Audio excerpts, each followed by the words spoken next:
Masih di Islam itu Indah, masih di tema kita hari ini adalah repotnya punya mertua. Tepuk tangannya mana Bu?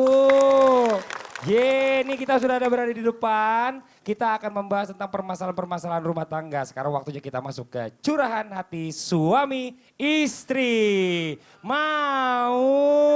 Ayo ngomong gini, coba-coba Li, coba-coba. Curahan hati suami istri. Iya, tepuk tangannya mana Bu? Ayo, semangat nih. Buat yang di rumah nih yang sedang mempunyai masalah, mungkin nanti kebetulan bersamaan, silakan disimak baik-baik. Mudah-mudahan di sini kita akan menemukan solusi-solusi dari permasalahan yang kita hadapi di rumah masing-masing ya. Oke, langsung saja nih kita coba mungkin kasih kesempatan kepada bintang tamu kita. Ada Hengki dan juga istri. Yang mana duluan nih yang mau Waduh, mau saya duluan nanya? ditodong nih. Yang mau curhat? Yang mana Berasa duluan? kayak di sidang. Enggak di sidang, justru kan ditanyanya langsung Hengki mau Mungkin ini bukan curhat pribadi, Ustaz. Saya mewakili para penantu-penantu Iya, laki-laki betul. yang lain. Oke. Nih, kalau seandainya Ustadz, kita boleh nggak ya ngomong ke mertua perempuan kita, jangan terlalu ikut campur dong sama rumah tangga misalnya. Kalau berantem kan biasanya mertua tuh kan suka ngelindungin anak perempuannya nih. Nah, boleh nggak kita menyampaikan itu? Itu pertanyaan pertama Ustadz. Mohon maaf kepada semua menantu, jangan mengungkapkan kata-kata yang tadi. Jangan. Saya lagi kena salah lagi. Tidak. Dia lagi dijelasin. Oh, iya. Bapak kan yang nanya Iya. tadi. Jangan mengungkapkan kata-kata itu. Jangan ikut campur, salah. Justru membuat orang tua merasa tersinggung. Mohon maaf. Kenapa? Karena anak perempuannya sebagai petanggung jawabnya, waktu sebelum dinikahkan ijab kabul kan? Betul. Nah, itu artinya mengambil serah terima. Mertua yang baik, walaupun tidak disampaikan dia tahu posisi-posisi mana yang dia tidak bisa ikut campur.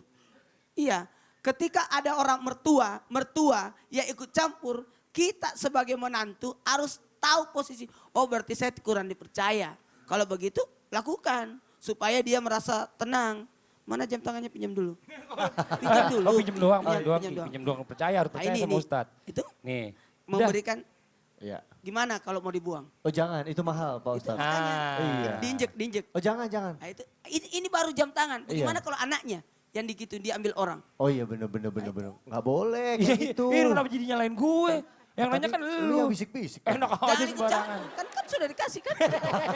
Iya. Tapi itu bener Jangan. banget Pak Iya, Ustadz iya. bilang tadi. Baiknya memang kita nggak usah ngomong ya. Nggak usah, tapi lakukan mertua pasti tindakan akan tahu ya. supaya memberikan kepercayaan. Oh dia percaya. Karena orang tua kan tugasnya 3. Menafkahi, mendidik, melindungi. Kata melindungi ini orang tua datang ikut campur karena berusaha untuk melindungi anaknya. Oh gitu. Tapi Itu dari saya- sisi mertua betul, Mas dari sisi Fadli. mertua. Tapi untuk dari sisi menantu sendiri juga harus belajar untuk jangan sedikit-sedikit mudah mengadu Betul, kepada setuju. orang tua tentang masalah rumah tangga. Betul. Dikit-dikit ngadu. Sementara kita kan masalahnya udah selesai. Orang tua kan mungkin masih kesal Betul. dengan menantunya ya. Menantunya. Jadi jangan menjadi pribadi yang mudah sekali untuk sedikit-sedikit masalah rumah tangga diadukan kepada orang tua. Yang ada bukannya nanti jadi selesai malah jadi melebar. Berarti jangan membuat sampai orang tua itu menimbulkan kebencian kepada pasangan kita. Karena Betul. kita yang awal yang jadi masalahnya kan. Kita yang ceritain, Iya, kita iya. yang ngaduin gitu ya ke Betul. pasangan kita. Kecuali kalau kita memang sangat perlu sekali untuk nasihatnya, Betul. nah kita bisa mengadu kepada mereka gitu. Nah, tapi kalau bisa sih emang bener lah orang tua itu taunya yang enak-enak aja lah ya. Bahagia-bahagia Yang baik-baik aja biar mereka juga gak terlalu berpikir pikiran yang gak Ada biar nasihat nggak terlalu sosok stres ulama. juga. Ya. Bener. Ada udah nasihat tua, sosok orang tua. ulama berkata begini. Kalau nasihatku nak kalau kamu menikah, waktu pernikahan anaknya dia berkata begini. Nasihatku cuma satu, jangan berikan aku berita buruk tentang pasanganmu. Masya Itu Allah. aja. Jangan beritakan buruk tentang pasanganmu. Bawakan aku berita yang baik-baik dari menantuku. Gitu. Nah oke buat Eki jelas ya Ki ya. Jadi Masih satu lagi pertanyaan boleh Oh masih nggak? pertanyaan, masih banyak pertanyaan Boleh. lo. Gantian bini lu Oh, iya, dulu. iya, ya. iya. Oke coba Sonya, gimana Sonya ada yang mau tanyain gak? Aku ada ini juga sih, kasus teman sih sebenarnya, bukan pribadi. Karena insya Allah kan hubungan kita dengan mertua insya Allah Amin, baik-baik aja amin, gitu. amin. Ya Rabbal Alamin. Ada teman aku gini, kalau misalnya dia itu suka beda pendapat sama mertuanya. Nah gimana tuh? Misalnya menantunya maunya A, mertuanya maunya B. Nantu akhirnya dongkol-dongkolan gitu. Oh. Ya kan gak baik juga dong akhirnya, lebih baik gimana Mencari siapa caranya. yang paling benar pendapatnya akhirnya di antara berdua itu. Nah itu gimana Ustaz Zaki? Beda pendapat adalah hal yang wajar karena kita dua manusia yang berbeda. Jangankan sama mertua atau sama menantu, sama suami istri aja yang sudah bertahun-tahun lamanya menikah pasti ada perbedaan pendapat. Kenapa? Karena dibesarkan mungkin dengan cara yang berbeda, lingkungannya berbeda, karakternya berbeda. Jadi kalau berbeda adalah hal yang wajar. Nggak wajar kalau pada akhirnya perbedaan itu menyulutkan atau membuat menjadi pertengkaran tersendiri. Kasihan nanti suaminya. Makanya ini posisi seorang suami atau anak laki-laki sedemikian penting untuk bisa menyatukan antara istrinya dan antara ibunya. Kasihan sebenarnya posisi laki-laki nih kalau mereka berdua bertengkar. Karena dua orang itu adalah dua orang yang sangat dia cintai. Jadi kalau adanya pertengkaran seperti itu, maka apa yang harus dilakukan oleh laki-laki ini? Caranya adalah tentu dia harus juga punya ketegasan tersendiri. Jadi dia harus bisa mengambil keputusan sendiri. Ketika dia harus berbicara, dia harus berbicara. Jadi nggak boleh jadi laki-laki yang lembek. Laki-laki yang lembek nanti akhirnya jadi berantem terus. Betul. Gitu. Nah, mungkin Ustadz bisa menambahkan dari sisi laki-lakinya Pak Ustadz. Ini sebenarnya menyamakan sudut pandang kalau ada terjadi perbedaan antara mertua dengan menantu. Maka menyamakan sudut pandang itu artinya apa? Cari sisi persamaannya. Jangan sisi perbedaannya.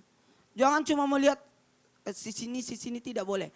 Jadi mohon maaf kepada siapapun menantu dan mertua yang tidak sepaham, maka cari solusi yang terbaik, bukan mencari perbedaannya sampai menyulut permasalahan baru. Tapi gimana Pak Ustadz? Dan kalau kita ada seandainya- patokan kok kan, patokannya apa? Quran dan hadis kan. Iya, Jadi betul, jangan pernah merasa betul. kita paling benar. Mertua jangan pernah merasa paling benar, menantu jangan pernah merasa paling benar. Betul. Karena kita punya patokan dalam agama. Betul. Tapi ini dia sebelum nanti kita berikan kembali kesempatan kepada Hengki nih Pak Ustadz nih. Saya pernah punya kasus seandainya orang tua saya meminta sesuatu yang sebenarnya itu kalau mengikuti perkembangan zaman sekarang nih. Iya. Permintaannya itu sudah tidak up to date lagi ibaratnya. Contoh. Seandainya mungkin ya sekolah kalau bisa yang biasa-biasa aja gitu seandainya gitu. Nah tapi saya iakan di depan beliau pada pelaksanaan seandainya saya tetap mencari yang terbaik sekolahnya untuk anak saya. Nah ini bagaimana nih Pak Ustadz? Apakah saya dosa kalau kayak gitu sama orang tua? Gini, mohon maaf, kadangkala pemikiran maaf, astagfirullahaladzim, saya pinjam kata-kata ini, kolot, ya misalkan masalah pendidikan anak, betul itu tadi, contoh pendidikan anak, kadangkala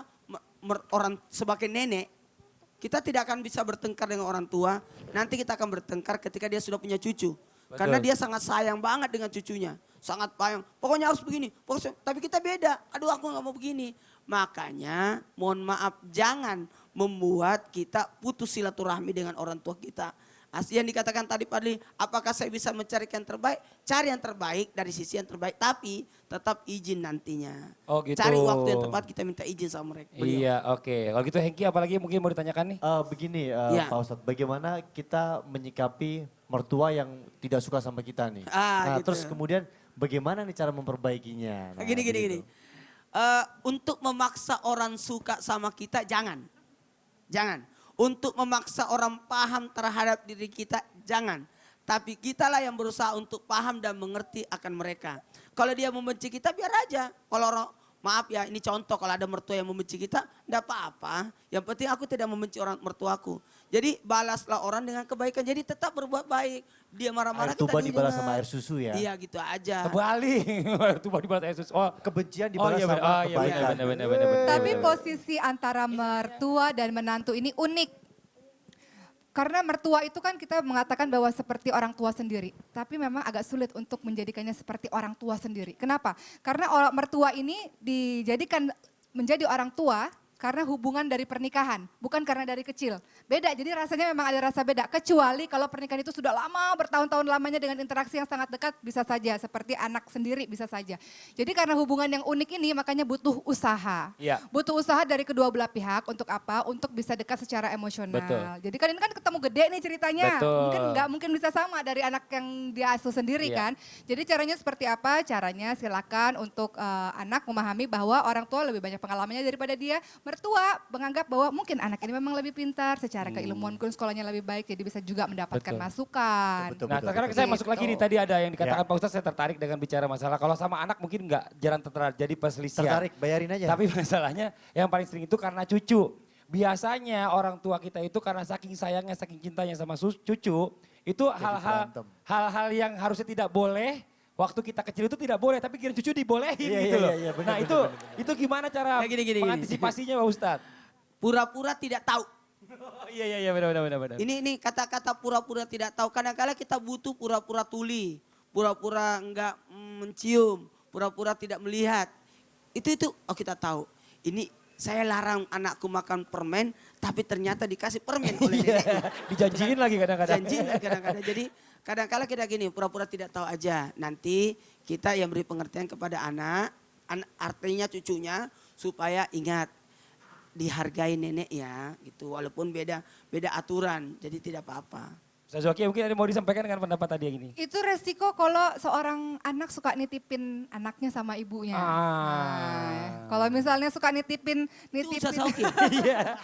Jadi terimalah resiko itu. Itu resiko Jadi curhat. terimalah resiko itu. Kenapa? Karena memang orang tua punya aturan sendiri. Tapi kan mungkin kalau kita bisa lihat dengan perkembangan sekarang kan gampang cari informasi. Betul. Mungkin zaman dulu kan susah ngelihat Google untuk cari informasi. Oh cara penanganan ASI misalnya gimana gitu, ASI perah dan segala macam.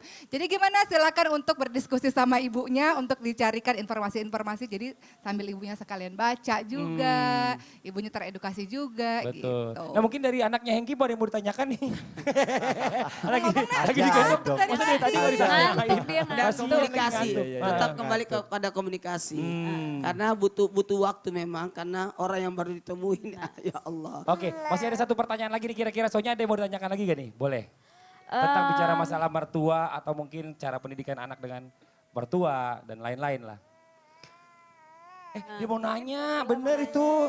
Saya kira mau nanya apa? Dia mau nanya, kok papanya lagi jarang pulang, lagi sibuk nak, lagi syuting sinetron, stripping. Oh iya. kan, bener. Coba sih siapa Ustadz, Ngantuk orang bobo. Ngantuk dia. Iya, apa yang mau ditanya? Ada yang mau tanyain nggak Sonya?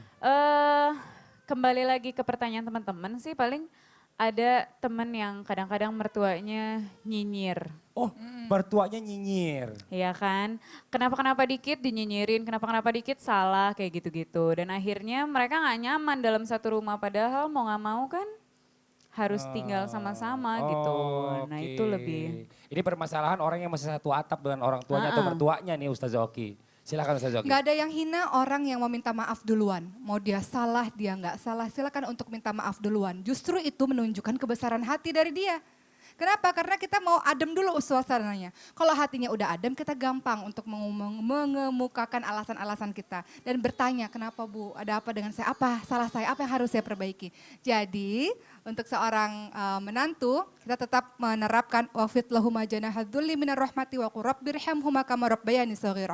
Tetap apa? Itu surah Al-Isra 24, tetap merendahkan dengan kasih sayang kepada orang tua kita. Karena mertua kan orang tua. Betul, Pak Kayak Ustadz. gini, lebih bagus bikin aturannya apa-apa yang harus dikerjakan sehingga pada tahu.